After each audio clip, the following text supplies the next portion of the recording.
Hey guys, today I'm going to talk about properly inoculating um, a substrate for growing mushrooms with grain spawn and just some of the mistakes that I made when I was doing it for the first time. So when I first watched YouTube videos of people doing this, I was like, oh, this is pretty easy. You just take the grain spawn, you mix it in with the sterilized substrate, you seal the bag, and that's it. And that is most of what there is to it, but there's a little bit more. And uh, I just found my bags like colonizing a lot more slowly than the estimated 10 to 14 days that oyster mushrooms and lion's mane mushrooms usually take. So when I examined what I was doing wrong, I came up with like a whole list of things that I could have been doing a little bit better. So here is a list of 7 things that or 7 mistakes that I made that I have since corrected for, and now my colonization time is much more in line with the 10 to 14 days that it should be. So the first thing is making sure your substrate is hydrated correctly. So for some reason, I was like thinking in terms of Baker's percentages when I first started hydrating my substrate. So if I used like to get a 10-pound bag, I would put in like 7 pounds of substrate and then put like 70% of that or 60% of that in water. So the net hydration was like 30 to 40% instead of it being closer to 60 to 65%. So make sure that the water is 60 to 65% of the total weight in the bag. Um, that's really important. And then another thing that's important is that if you're making bigger batches, you need to make sure that you mix it really well for, bigger mushroom businesses with like a bigger mixer. That's probably something they do already. But if you're hand mixing it, some parts of the substrate might be a little wetter than others. And you want that even mix of even distribution of water throughout the substrate that you're mixing so that one substrate isn't wetter and one's drier. So make sure that you hydrate properly, you mix properly. That's one.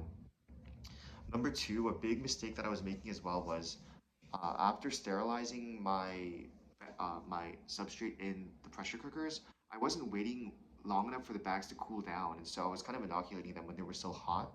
Not like right after, but a few hours after. And the problem is that when you do 10-pound bags, which is the industry standard, the outside might have cooled a little bit, but the inside is still hot, and so the heat really can damage and suppress the growth of mycelium. So you want to let it wait at least like 6, 7 hours, maybe even overnight, to make sure that the bags are cool to room temperature before you do the inoculations. So that's number two. And then number three is just practicing kind of good sanitation. So one of the things that people always use when doing inoculations for mushrooms are laminar flow hoods. That just pushes down a stream of clean air so that no contaminants are introduced into the bags while you're doing the inoculations. Um, One more note on that. What I personally do is after I sterilize the bags in the pressure cookers, I'll put them underneath my like laminar flow hood because I have this station, like this lab station, and then I'll keep them there while they cool so that different contaminants aren't landing on the bag. In general, I think the bigger mushroom growers, they usually have some sort of positive pressure lab facility where they can cool the bags in sterile conditions. So just an additional note that when you do cool the bags, you want to make sure that they're not being contaminated during the cooling process.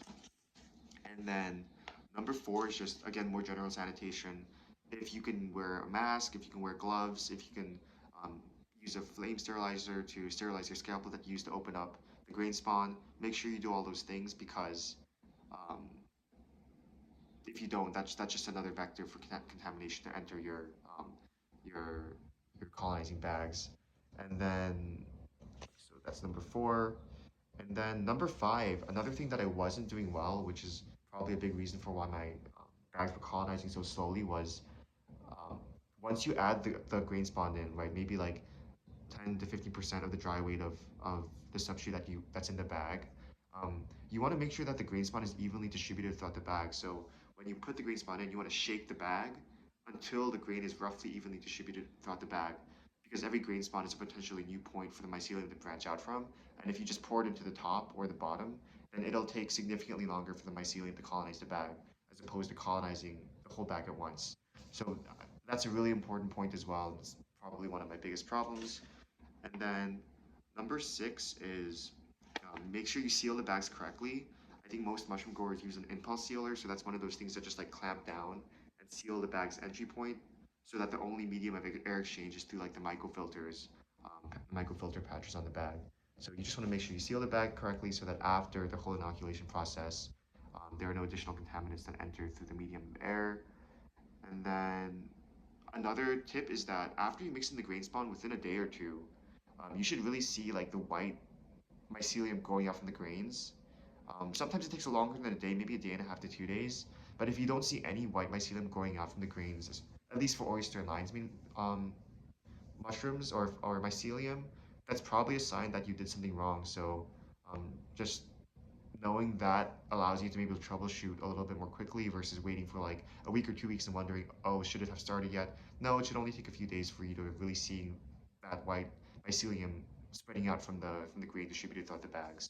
So yeah, those are seven mistakes that I made throughout the my colonization process so far, and I hope that's helpful for anybody else who's starting their mushroom journeys as well. Thank you guys. Bye.